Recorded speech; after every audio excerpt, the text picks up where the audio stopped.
독일의 집권 여당 3당이 이제 연정이죠. 여기에서 2024년부터 가스 보일러나 석유 보일러를 새로 설치하는 것을 금지하는 법을 초안을 이제 발표한 바 있습니다. 화석연료를 직접 태워서 난방하는 거 새로 짓는 집에서는 안 돼. 그러면 무조건 히트펌프를 써야 되고 그 히트펌프에 들어가는 에너지 중에 65%는 재생에너지로 작동을 해야 된다라고 이야기를 하는 거죠. 그러니까 이제 새로 집을 지어서 내가 뭔가 이제 하겠다라고 생각하면 가스 보일러 안 되고요. 석유 보일러 안 되는. 그런데 이제 문제는 어디서 발생했냐? 국민들이 대대적으로 반발하기 시작을 합니다. 아니 뭐 독일 국민들 같은 경우는 재생에너지 써야 된다 생각을 해서 비싼 전기요금에도 큰 불만 없이 잘 하고 있다 이렇게 알고 있는데 아니 왜 갑자기 반발해? 문제는 히트펌프가 생각보다 매우 비싼 그런 물건입니다. 그러니까 이를테면 설치 비용의 한 40% 정도를 국가에서 보조를 해주니까 60%만 내세요 라고 해도 우리 돈으로 한 2,500만 원, 2,300만 원 뭐 그 정도 되는 거죠. 네, 안녕하세요. 최준영입니다. 가을이 깊어가고 있습니다. 건강들 하신가요? 저는 가을만 오면 이상하게 요즘에 기분이 좀 이상해지고 있습니다. 나이를 먹는 그런 모양인 모양이죠. 사실 가을이 오면 이제 겨울을 준비를 해야 되죠. 옛날 같으면 이제 월동 준비를 한다라고 해서 보통은 이제 뭐 김장도 하고 연탄도 들여놓고 그 다음에 문풍지도 붙이고 뭐 이런저런 일들을 되게 많이 하는 게 11월 달이었던 것 같아요. 그리고 이제 12월 달이 들어오면 웬만하면 이불 속에 들어가서 안 나오고 싶어하는. 근데 이제 요즘에는 이 겨울철이 되면 대부분 많은 분들이 이제 아파트에 사시니까 그런 추위 걱정은 좀 없지만 돈이 많이 나가죠. 네, 난방비가 많이 나갑니다. 근데 이제 이 난방이라는 것들이 기본적으로 이제 화석연료를 많이 떼서 하는 거기 때문에 이 난방을 어떻게 바꿀 것이냐 이런 이제 고민들을 많이들 이제 하고 있는 거죠. 그래서 최근 들어서는 우리나라에서는 아직까지 보급이 잘 안 되고 있지만 유럽 지역에서는 히트펌프라는 이런 것들을 이제 많이 사용을 하고 있습니다. 그래서 오늘은 이 히트펌프와 관련된 이야기를 좀 해보려고 해요. 히트펌프, 그러니까 뭔가 좀 낯설다 생각하지만 아주 쉽게 말씀드리면 복잡한 이야기 다 치우고 그냥 아주 쉽게 말씀드리면 여러분들이 지금 집에서 쓰고 있는 에어컨 하고 비슷한 물건이다. 즉 전기 에너지로 열을 이동시켜 가지고 실내 공기를 덮이거나 또는 식히는 기계. 넓게 보면은 다 에어컨도 이 히트펌프 중에 이제 하나인 거죠. 요즘에 이제 새로 다들 세탁기 사시면서 같이 장만하시는 건조기, 의류 건조기 같은 경우도 이 히트펌프가 안에 들어가 있는 경우들이 이제 되게 많습니다. 그래서 뭐 어려운 말로 하면 뭐 압축식 냉방 사이클을 반대로 돌려서 응축기에서 흡열, 증발기에서 방열 뭐 이렇게 한다. 라고 하는데 어떻든 간에 에어컨이랑 비슷하게 생긴 물건을 가지고 집에서 난방을 하는 이제 그러한 기계다라고 생각을 하시면 되겠습니다. 그래서 한쪽의 열을 한쪽으로 옮겨서 어떨 때는 식히기도 하고 어떨 때는 데피기도 하는 이제 이런 거를 히트펌프라고 그러는데 사실 이 히트펌프의 원리는 원리 자체는 단순하죠. 그래서 19세기인 1950년대 처음으로 발명이 됐다가 본격적으로 이제 사용이 되기 시작한 거는 1960년대부터 이제 사용이 됐습니다. 그런데 보통 이제 난방을 한다. 그러면 제일 직관적으로 난방할 때 좋은 거는 뭐죠? 보일러, 가스 보일러, 그 다음에 또는 석유 보일러. 직접적으로 뭔가 화석 연료를 떼서 그 열로서 난방을 하는 게 제일 간단한 방법인데 이게 이제 온실가스 문제가 계속 걸리다 보니까 이 기후 변화에 대응하기 위해서 이제는 가정, 집에서 쓰는 보일러들을 뭔가 탄소 배출이 없는 것으로 바꿔야 된다 라면서 이 히트펌프가 이제 각광을 받게 됩니다. 이 히트펌프 같은 경우는 이제 1kWh의 전기를 사용을 하면 약 한 2에서 6kWh의 이제 열이 이제 생산된다. 그래서 매우 효율이 좋다. 이렇게 알려져 있습니다. 그래서 어떻게 보면은 가스 보일러랑 비교해 보면은 실제로 가스 보일러에서 사용하는 에너지의 한 25% 정도만 사용을 해도 가스 보일러만큼 집을 따뜻하게 할 수 있다. 라고 생각이 되기 때문에 최근 들어서 많은 국가들이 이 히트펌프 보급을 위해서 노력을 하고 있습니다. 특히 이제 유럽 지역 같은 경우는 매우 열심이고요. 이 히트펌프를 세계에서 가장 많이 생산하는 나라는 이제 중국입니다. 중국 같은 경우는 이런 그 히트펌프가 세계적인 상품이 될 것이다 라고 생각을 해서 열심히 이제 투자를 하는 것 같은데 이 히트펌프의 최대 시장은 현재 이제 유럽으로 정해져 있습니다. 유럽 같은 경우는 집에서 이제 더 이상 난방을 할 때 가스나 석유, 석탄 이런 화석연료 쓰지 말고 히트펌프 써라. 전기로 사용되는 히트펌프를 사용하면 좋겠다 라고 이야기를 이제 하고 있습니다. 그래서 좀 추운 나라죠. 저 북유럽인 노르웨이 이런 것은 벌써 전체 가구의 60% 정도가 히트펌프를 통해서 이제 난방을 하고 있고요. 스웨덴, 핀란드 이런 나라들도 한 40%를 넘어가고 있습니다. 그런데 이제 문제는 뭐냐? 인구도 많고 덩치도 큰 나라, 독일, 영국 이런 나라들 같은 경우는 아직까지 히트펌프 보급률이 매우 낮아요. 독일 같은 경우는 4%, 영국 같은 경우는 한 1% 정도로 낮습니다. 이게 이제 왜 이렇게 낮냐? 여러 가지 요인이 있습니다만 이 히트펌프를 가지고 뭔가 난방을 한다라고 했을 때 이 자체의 열로 막 덮여주는 것도 있지만 단열, 보온 이런 것들이 잘 돼야 이제 훨씬 유리한 거죠. 그러다 보니까 전통적으로 추운 동네, 저 북유럽 지역 같은 경우는 예전서부터 단열 기준도 높고 샤시도 이중창 이런 것들이 잘 되어 있다 보니까 히트펌프를 사용해서 조그만 에너지를 들여서 열을 생산을 해도 집이 쉽게 데워지는 거죠. 그러다 보니까 이제 히트펌프 사용량이 이제 많은 데 비해서 이 독일이나 영국 같은 경우는 아직까지 상당히 갈 길이 먼 이제 그런 곳이다라고 일단 말씀드릴 수 있을 것 같습니다. 그래서 오늘 이 히트펌프를 가지고 갑자기 이야기를 하게 된 가장 큰 이유는 뭐냐? 이 히트펌프 때문에 정치권이 한바탕 난리를 친 나라, 여러분들이 좋아하시는 독일 이야기를 좀 해보려고 합니다. 독일은 많은 분들이 잘 아시는 것처럼 이 기후변화에 대해서 되게 진심이죠. 그래서 어떻게 보면은 풍력발전, 태양광 이런 거 열심히 하고 있고요. 그 다음에 재생에너지 보급을 높이기 위해서 여러 가지로 많은 제도를 개편하면서 국민들이 그 부담을 나눠지고 있는 이제 그러한 나라인 거죠. 그래서 독일은 이 기후변화와 관련해서는 2045년까지 이제 넷째로 여러분들이 내뿜는 숨과 나무를 통해서 흡수하는 이런 것들을 똑같이 상쇄되는, 그래서 대기 중으로 나가는 이산화탄소가 더 없는 넷제로를 2045년까지 달성하겠다라고 이야기를 세계에 했습니다. 2045년이면 지금서부터 한 20년 좀 더 남았는데 이게 가능할까라고 이제 여러분들 생각이 드실 텐데, 독일 사람들은 어떤 사람들입니까? 계획을 딱 짜서 계획을 실현하려면 뭘 해야 되지? 이런 거 평가를 되게 잘하는 사람들이에요. 그래서 독일 이 계획을 짜는 사람들이 눈에 딱 들어오는 게 뭐냐면은 여러분들이 지내시는 그런 집, 그렇죠? 가정, 일반 가정이 이제 눈에 들어오는 거죠. 독일에는 2천만 채의 집이 있습니다. 2천만 채의 집이 있는데 여기 있는 난방에 쓰이는 에너지, 주로 가스 또는 석유, 여기서 나오는 온실가스가 양이 어마무시하게 많다라는 사실이 이제 계속 눈에 들어오는 거죠. 그래서 넷제로를 달성하려면 공장, 발전소, 자동차 이런 거를 바꾸는 것도 중요하지만 집에서 쓰는 에너지, 즉 난방용 연료를 사용하지 않고 재생에너지로 만들어진 전기로 움직이는 히트펌프로 바꾸면 되겠다라고 생각을 하게 됩니다. 문제는 뭐냐? 독일의 대부분 가정들은 다 이제 보면은 거의 대부분의 가정들은 가스, 석유를 사용을 하고 있습니다. 전체 주택 가운데 한 50%는 이제 가스보일러를 통해서 난방을 하고 있고요. 그 다음에 한 25% 정도는 이제 석유를 사용을 하고 있습니다. 그럼 나머지 25%는 뭐냐? 뭐 장작도 떼고 지역 난방도 하고 뭐 히트펌프도 있고 여러 가지가 있습니다만 전체적으로 봤을 때 75%는 이제 대표적인 화석연료, 석유, 그 다음에 가스를 사용해서 난방을 하고 있다라는 거죠. 그러다 보니까 이제 독일 입장에서 봤을 때 보면은 독일이라는 나라 전체에서 1년에 배출되는 온실가스 중에서 이 주택이 차지하는 온실가스 배출량, 주로 이제 난방이죠. 난방용으로 배출되는 온실가스가 전체 배출량의 15%에 이르고 있습니다. 그러니까 상당한 이제 분야니까 이것들을 단계적으로 줄이지 않으면 넷째로 불가능하겠다라고 생각을 하게 되는 거죠. 그래서 독일은 올해부터 이 히트펌프와 관련된 여러 가지 제도들을 바꾸고 국민들한테 설치하도록 이제 독려를 하고 있죠.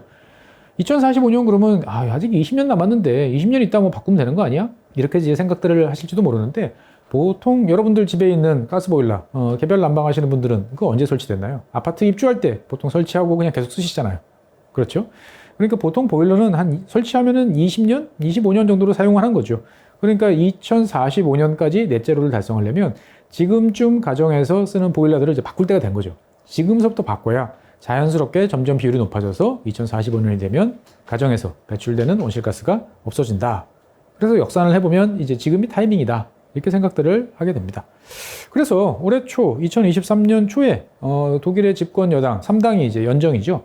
여기에서 2024년, 그러니까 내년입니다. 이제 올해 지금 11월 달이니까 이제 2달도 안 남았는데 2024년부터 가스 보일러나 석유 보일러를 새로 설치하는 것을 금지하는 법을 초안을 이제 발표한 바 있습니다. 그러니까 이제는 다 그런 화석연료를 직접 태워서 난방하는 거 새로 짓는 집에서는 안 돼. 그러면 무조건 히트펌프를 써야 되고, 그 히트펌프에 들어가는 에너지 중에 65%는 재생에너지로 작동을 해야 된다라고 이야기를 하는 거죠. 그러니까 이제 새로 집을 지어서 내가 뭔가 이제 하겠다라고 생각하면 이제 가스보일러 안 되고요. 석유보일러 안 되는 이제 이런 일이 이제 발생하게 된 거죠. 그러니까 가만 생각해 보면 이제 그래 뭐 어차피 새로 집 지을 때 좀 돈을 써서 기후변화도 아끼고 기후변화도 막고 그다음에 뭐 비용도 절약하면 좋겠네, 이렇게 이제 생각을 하게 되는 거죠. 그래서 독일 정치권은 그래 올해서부터 2024년 내년서부터 화석연료를 사용하지 말아야겠다라고 생각을 하고 궁극적으로 이제 2045년이 되면 모든 집에서 화석연료 난방 시스템을 다 없애는 이제 이러한 목표를 이제 법으로 이제 정해놓게 됐습니다. 그래서 이렇게 하고 나면 이제 2030년까지 새로 만들어지는 주택의 한 80% 정도는 히트펌프로, 나머지 20%는 지역 난방으로 이제 난방을 하면 될 것이다라고 이제 정치권이 이제 생각을 해서 법을 만들었죠. 그런데 이제 문제는 어디서 발생했냐? 정치권이 이렇게 법을 만들어 놓고 나니까 국민들이 대대적으로 반발하기 시작을 합니다. 아니 뭐 독일 국민들 같은 경우는 재생에너지 써야 된다 생각을 해서 비싼 전기에도 전기요금에도 큰 불만 없이 잘 하고 있다 이렇게 알고 있는데, 아니 왜 갑자기 반발해? 라고 이제 궁금해 하실 텐데, 문제는 히트펌프가 생각보다 매우 비싼 그런 물건입니다. 그러니까 이를테면 독일 연방정부에서 설치 비용의 한 40% 정도를 국가에서 보조를 해주니까 60%만 내세요 라고 그래도 한 17,000유로 정도 들어가는 거예요. 17,000유로면은 우리 돈으로 한 2,500만원? 2,300만원? 뭐 그 정도 되는 거죠. 그러니까 내가 집에 있는 보일러를 새로 교체를 해야 된다. 그러면 이제 히트펌프를 써야 되는데, 히트펌프 설치비가 자고 한 2,000만원이 넘는다 라는 거죠.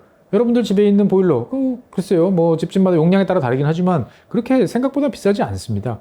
그런데 갑자기 수천 단위로 가면 이 자릿수가 바뀌는 거죠. 그러니까 이 정부가 만든 법에, 독일 정부가 만든 법에 따르면 기본으로 정부에서 30%는 누구나 다 보조를 해줘요. 그 다음에 과세가 되는, 세금을 매길 때 기준이 되는 과세 소득 기준이 4만 유로. 그러니까 우리 돈으로 따지면은 5천만 원 이하의 소득을 올리는 가구 같은 경우는 여기다 30%를 더해서 60%. 그 다음에 2028년 이전까지 이 히트펌프를 사용을 하겠다고 기존 주택에서 교체를 신청을 하면 최대 70%까지 이제 도와주도록 이렇게 돼 있는 거죠. 그러니까 어떻게 보면은 내가 돈이 없어도 한 30%만 내면 정부에서 도와줄 테니까 하세요 라고 이야기를 하는 거죠. 그러니까 정부 입장에서는 이 정도 도와주면 글쎄 뭐 기존의 가스보일러나 석유보일러보다는 물론 비싸지만 앞으로 한 20년 쓸 텐데 20년 동안 그런 매년 갈수록 올라가는 천연가스, 석유 뭐 이런 거에 의존하는 것보다는 장기적으로 봤을 때 이득이니까 국민들이 큰 불만이 없을 것 같아. 이렇게 생각을 하고 독일 의회가 이제 법을 만들었는데, 이게 이제 디테일은 악마는 디테일에 있다 이런 이야기들이 있죠. 그런 것처럼 이게 아까 앞서 말씀드린 것처럼 히트펌프를 사용을 하려면 단순하게 그냥 히트펌프 딱 집어넣으면 집이 따뜻해지는 이제 이런 효과보다는 이거와 더불어서 단열 그리고 샤시 교체 이런 작업들이 이루어져야 그 성능이 제대로 나온다고 합니다. 그런데 여러분들도 집에 인테리어 해보시면 아시겠지만 인테리어 할 때 단일 품목 중에 제일 비싼 것 중에 하나가 샤시예요. 창문이 많아지면 더 비싸겠죠. 그래서 이런 것까지 다 하고 나면 한 10만 유로까지 이제 올라갈 수도 있다 이런 이야기 나옵니다. 집을 완전히 싹 이제 단열을 하고 샤시를 다 교체하면. 그럼 10만 유로면 얼마예요? 한 1억 한 4, 5천 만 원 정도 드는 거죠. 너무 비싼 거예요. 그러다 보니까 이 가스보일러를 기존에 설치를 하려고 그러면 이제 독일 인건비도 비싸고 여러 가지 비싸지만 뭐 끽해봐야 뭐 10,000유로가 안 되는 이제 그런 건데, 이 히트펌프를 사용하게 되면 이거보다 훨씬 큰 부담을 이제 져야 된다라는 이제 불만이 이제 터져 나오는 거죠. 그러다 보니까 독일에서는 최근 들어서 재밌는 현상이 발생했어요. 독일 의회가 이런 법을 만드니까 사람들이 난 내년에 집 지어야 되는데 히트펌프 하기 싫어, 돈 많이 들어. 그럼 어떻게? 미리 사놓는 거죠. 그래가지고 이제 이 법이 시행되기 전, 그러니까 2023년에 설치하면 되는 거니까 가스보일러, 석유보일러 이런 것들을 설치하는 집들이 대거 늘어났습니다. 그래서 가스보일러 같은 경우는 작년 대비 30%, 그래서 한 38만 대 정도가 팔렸고, 석유보일러 같은 경우도 102%, 2배 이상 이제 팔린 거죠. 그래서 한 4만 5천 대 정도가 팔리는 이런 일이 벌어졌습니다. 집이 이렇게 다 새로 지어진 건 아니지만 뭔가 내가 보일러를 조만간 교체해야 될 것 같은데 싶은데, 아이고야, 훨씬 비싼 히트펌프보다는 난 그냥 익숙하게 쓰던 거 쓸게 라고 이야기들을 이제 하게 되는 거죠. 사실 이 히트펌프를 이제 쓰는 거, 그래 뭐 어차피 새로 짓는 집에서 이렇게 하면 되는 거 아니야? 뭐 별 문제 없잖아. 이렇게 이제 편하게 생각할 수도 있는데, 이제 문제는 뭐냐면 이게 이제 독일 같은 경우는 고령자들, 이제 은퇴하시는 분들이 연금 생활자들도 많이 계시지만, 내가 열심히 돈 벌어가지고 은퇴할 때쯤 돼서는 모기지를 다 갚고 그 집을 이제 세를 주던 뭐 어떻게든 해가지고 뭔가 이제 편안한 노후를 생각을 했는데, 여기에다가도 이제 의무화가 되는 거죠. 그러면은 내가 생각했던 10년, 15년짜리 인생 계획에서 갑자기 생각지도 못했던 보일러 지출 비용이 뭐 2천 몇백만 원 이렇게 이제 퍽 들어가게 되는 이제 상황이 생기는 거죠. 나는 이제 소득이 없는데, 나 이제 연금 생활로 가야 되는데 그 돈 어디서 나냐? 라는 이제 불만이 막 터져 나옵니다. 그러다 보니까 독일 의회가 부랴부랴 이제 예외 조항을 넣습니다. 뭐냐? 80세 이상이 거주하고 있는, 80세 이상 고령층이 보유하고 있는 주택은 이런 의미에서 제외한다라고 이야기를 합니다. 그래서 80세 정도면 조만간 돌아가실 테니까 그냥 책임 안 묻을게요. 그냥 넘어가세요. 이렇게 이야기를 하는데 당장 불만이 나오는 거죠. 아니 그러면 80세는 되는데 79세는 왜 안 돼? 라는 이제 이야기가 나오는 거죠. 그러니까 어떻게 보면 이 독일 정부는, 독일 의회는 야심차게 이제 기후변화 대응하기 위해서 국민들의 라이프 스타일을 바꿔놓는 작업을 해야 된다. 그리고 이것을 법으로 이제 만들었는데 국민들의 반발이 생각보다 이제 훨씬 심한 것이죠. 그래서 독일 정부나 독일 의회가 이제 예산을 했을 때는 내년서부터, 즉 2024년부터 매년 50만 대씩 히트펌프를 쭉 설치를 해나가면 이제 2045년 때까지는 다 넷제로 가능하겠다라고 이제 생각을 하는데, 이제 문제가 뭐냐? 히트펌프 같은 경우는 아직까지 많이 보급이 된 게 아니다 보니까 이제 생산 자체도 이제 부족하지만 더 큰 문제는 이거를 설치하는데 여러 가지 노하우와 공사 작업이 필요한데 이거에 경험 있는 사람들이 별로 없는 거예요. 그래서 독일 정부가 생각하는 이런 스케줄에, 그러니까 연 50만 대 정도의 히트펌프를 계속 보급하려면 현재 히트펌프 설치업에 종사하는 사람들 비해서 한 6만 명 정도 관련 인력이 더 필요하다라고 이야기를 이제 하고 있는 거죠. 즉 내가 돈 줘서 이걸 하겠다 해도 원하는 시기에 할 수가 없는 이제 그런 문제가 생기니까 국민들로서는 아니 내 돈 들어가는 것도 싫은데 내 돈 들여가지고 하려면 도대체 몇 달을 기다려야 되는지 알 수도 없는 물건을 왜 나한테 쓰라고 그래? 라고 이제 불만을 이제 표시를 하는 거죠. 이런 독일 국민들의 이제 불만에 더해서 이제 그 주변 국가, 뭐 해외 국가들도 독일에 이제 항의를 하는 일이 생깁니다. 왜 그러냐면 이 히트펌프라는 거는 기본적으로 에어컨이랑 비슷해요. 냉매가 들어가요. 근데 이게 냉매가 여러 종류가 있는데 현재 히트펌프에서 많이 사용되고 있는 수소브라 올레핀이라는 이제 이 냉매가 있는데 이거 같은 경우는 이제 새어 나오면 온실가스와 관련되어 있는 여러 가지 온실 효과가 이제 매우 큰 이제 냉매인 거죠.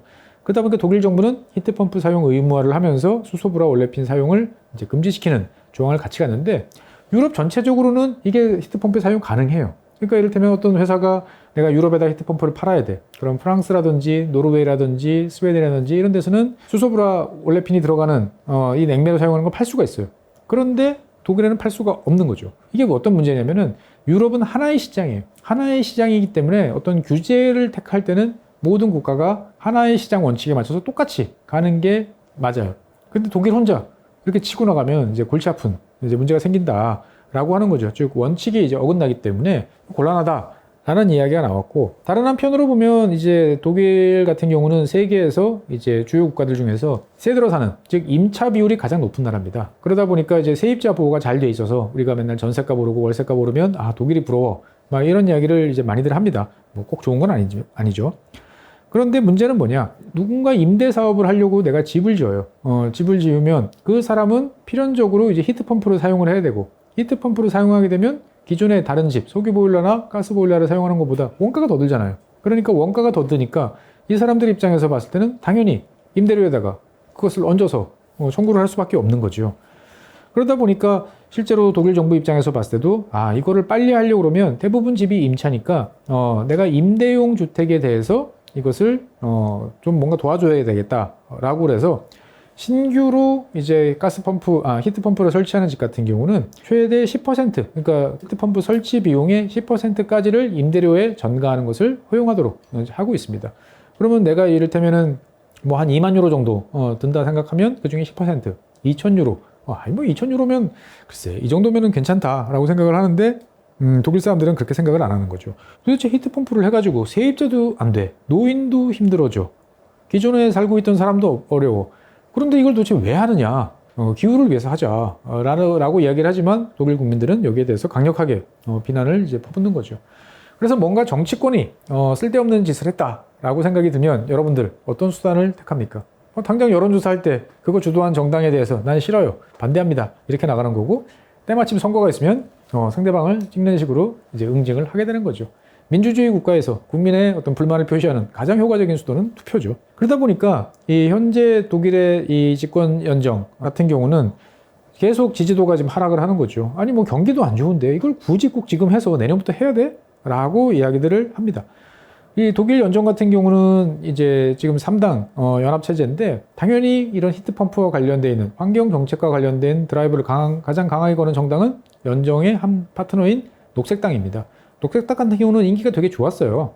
그래가지고 거의 1당을 이제 넘보는 수준도 됐었는데 지난 여름철 같은 경우도 이제 좀 내려와가지고 23%이 정도 됐는데 최근에 한 9월 달 이 정도 되면은 17%, 16% 정도까지 이제 내려왔습니다.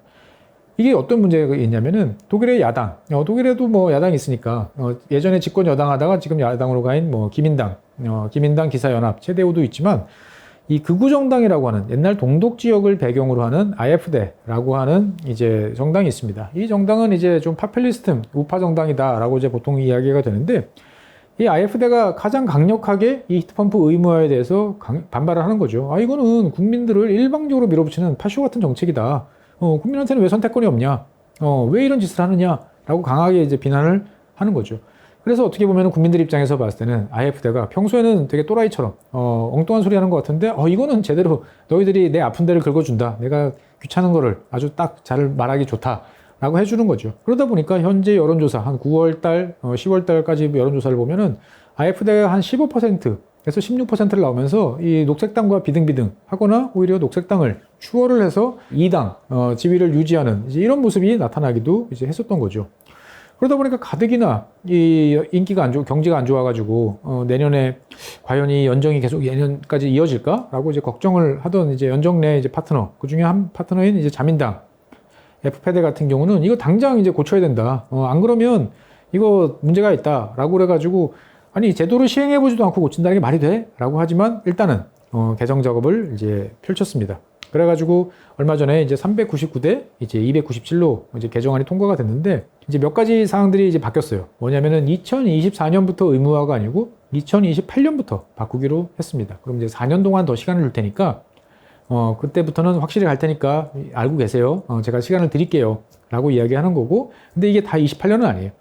대도시 같은 경우는 이제 26년, 그 다음에 중소도시나 농촌 지역은 28년 이렇게 이제 차별성을 이제 두게 됐고요.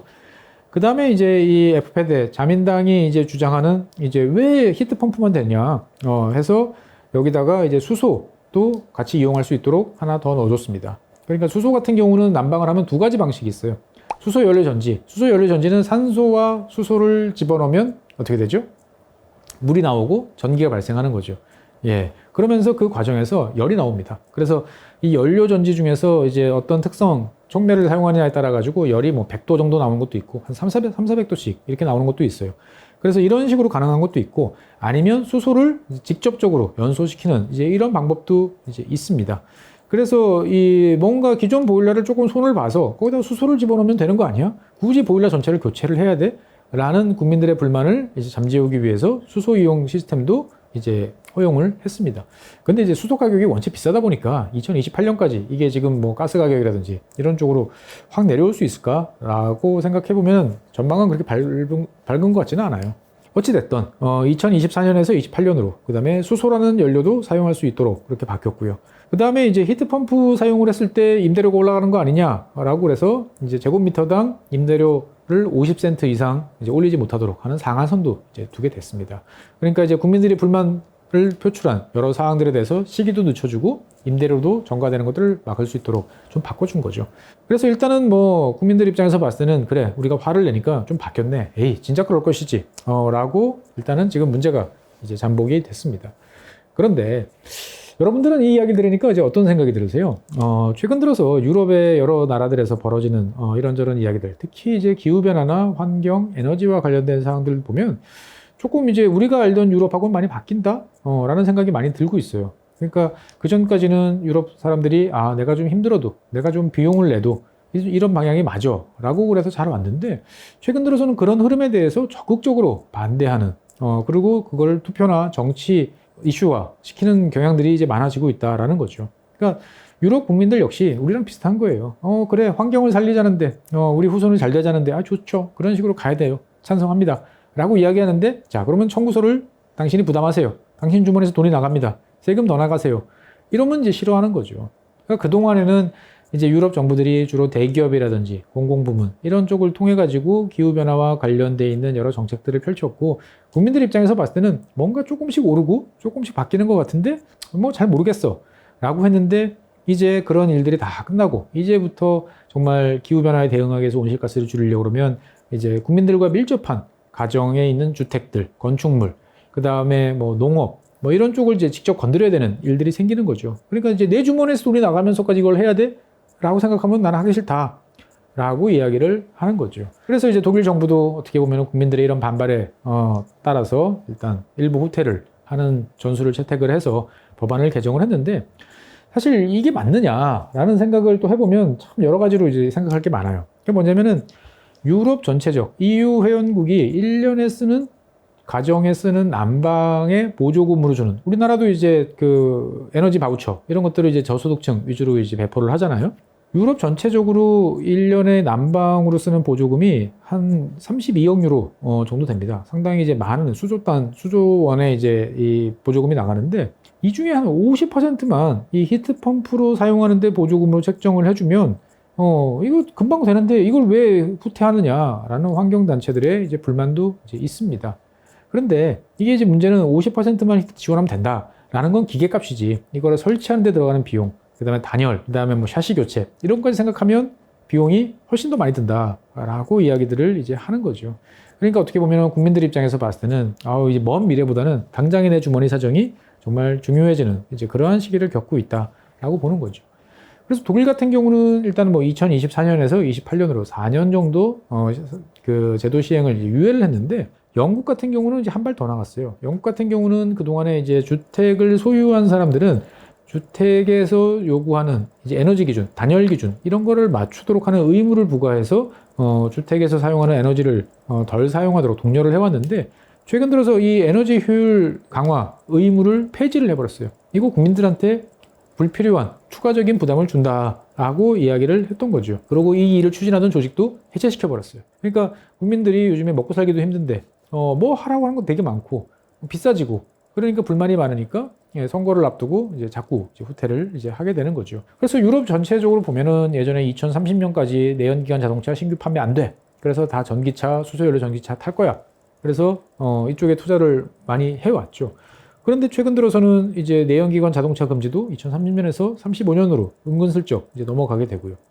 그 다음에 이게 정말 탄소 중립적이냐, 이게 기후에 맞느냐라고 하는 이퓨얼, 이제 합성 연료죠. 그러니까 대기 중에 있는 탄소와 그 다음에 수소를 결합시켜가지고 그 연료를 만드는, 어떻게 보면 합성 연료죠. 그러니까 합성 연료를 태우면 다시 이산화탄소가 나오지만 대기 중에 있는 이산화탄소를 잡아서 연료를 만들었기 때문에 전체로 보면 똑같다라는 이제 기적의 논리가 이제 있는데, 연료를 이제 이퓨얼이라고 보통 이야기합니다.